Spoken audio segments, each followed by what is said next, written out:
Hello friends, આપનું સ્વાગત છે નિશાસ કિચનમાં. આજે આપણે ટેસ્ટી એવું પનીર મટરનું શાક બનાવીશું. હોટલના સ્વાદને પણ ભૂલાવી દે તેવું મટર પનીરનું શાક બનશે.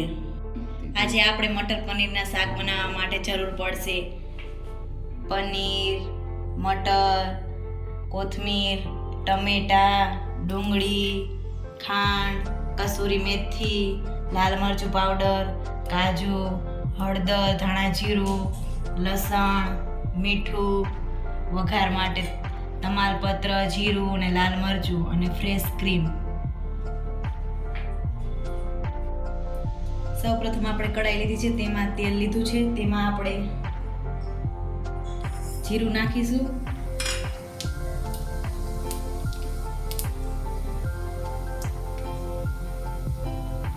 જીરું આપણું તતડી ગયું છે. હવે તેમાં ડુંગળી નાખીશું, એને સાતળીશું.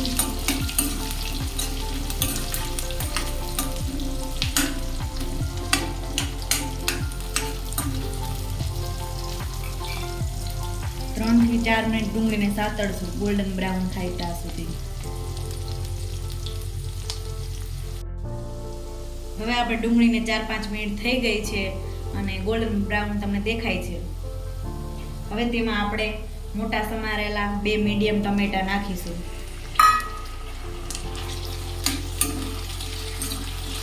તેને આપણે સાતળીશું 2 થી 3 મિનિટ ટમેટા ગળી ન જાય ત્યાં સુધી. હવે આપણા ટમેટાને 2 મિનિટ થઈ ચૂકી છે. હવે તેમાં આપણે 7 થી 8 કળી લસણ નાખીશું. થોડા કાજુ નાખીશું. હવે તેને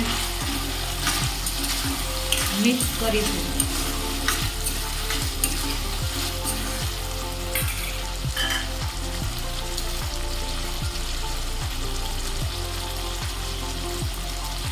મીઠું નાખીશું.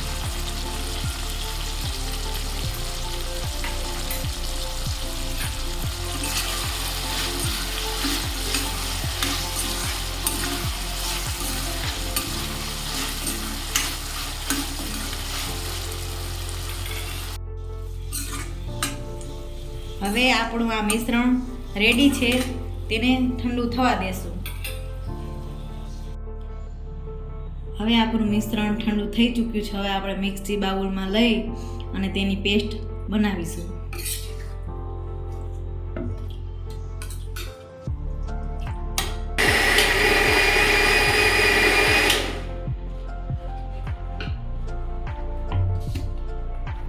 હવે આપણી પેસ્ટ રેડી છે ગ્રેવી બનાવવા માટે. હવે આપણે ગ્રેવી બનાવવા એ જ કઢાઈમાં તેલ લીધું છે. હવે આપણું તેલ ગરમ થઈ ચૂક્યું છે. તેમાં લાલ મરચું અને તમાલપત્ર નાખીશું. અને આપણે કશ્મીરી લાલ મરચું લીધું છે, તેનો કલર સારો આવે કશ્મીરી લાલ મરચાંનો. અને તેને મિક્સ કરીશું.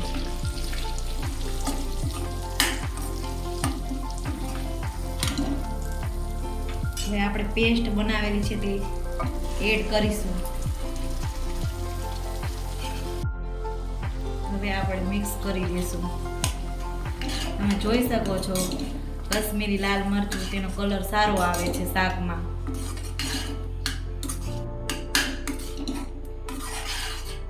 હવે તેમાં આપણે ફ્રેશ વટાણા નાખીશું.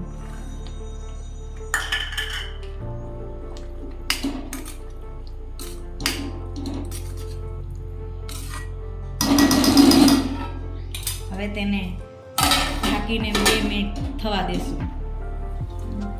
હવે આપણે ખોલીને જોઈએ તો તમે જોઈ શકો છો આપણું તેલ ઉપર આવી ગયું છે અને વટાણા પણ બોઇલ થઈ ગયા છે અંદર. હવે તેમાં ધાણા જીરું પાવડર અને હળદર પાવડર નાખીશું.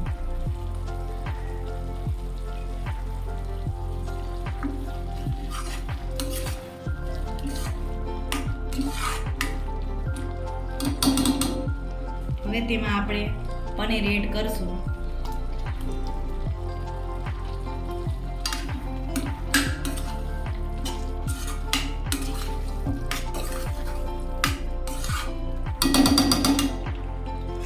આપણે તેમાં મીઠું નાખીશું.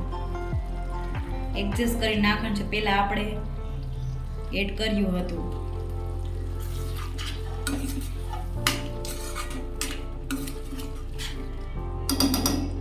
હવે આપણે ગ્રેવીમાં એડ કરવા માટે ગરમ પાણી નાખીશું. આપણે આ મિક્સર જારમાં પેલું ગ્રેવી છે તેમાં જ નાખીને હલાવીને લેશું. હવે આપણે પાણી એડ કરશું.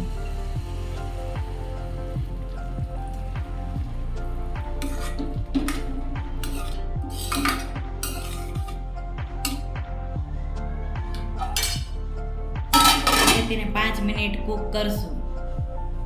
હવે આપણી ગ્રેવીને 5 મિનિટ થઈ ચૂકી છે. હવે આપણે તેનું ઉપરનું ઢાંકણ ખોલશું. તમે જોઈ શકો છો આપણી ગ્રેવી એક સરખી ઉપર તેલ આવી ગયું છે અને મટરને ચેક કરી લઈએ બફાઈ ગયા કે નહીં. મટર પણ આપણા ચડી ગયા છે અને આપણું મટર પનીરનું શાક માટે આપણે હવે અડધી ચમચી ખાંડ નાખીશું. થોડું કેવું મલાઈ નાખીશું.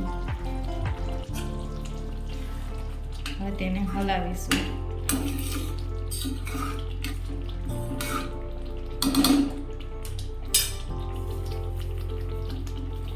હવે તેમાં આપણે કસૂરી મેથી નાખીશું.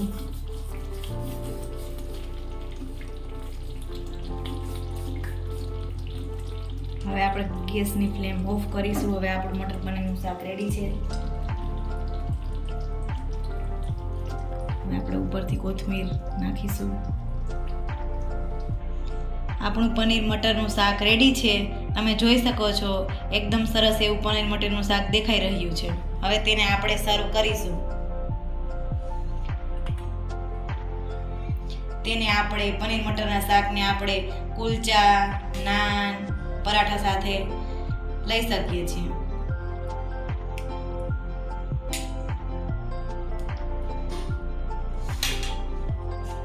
ઉપરથી ધાણા નાખીશું.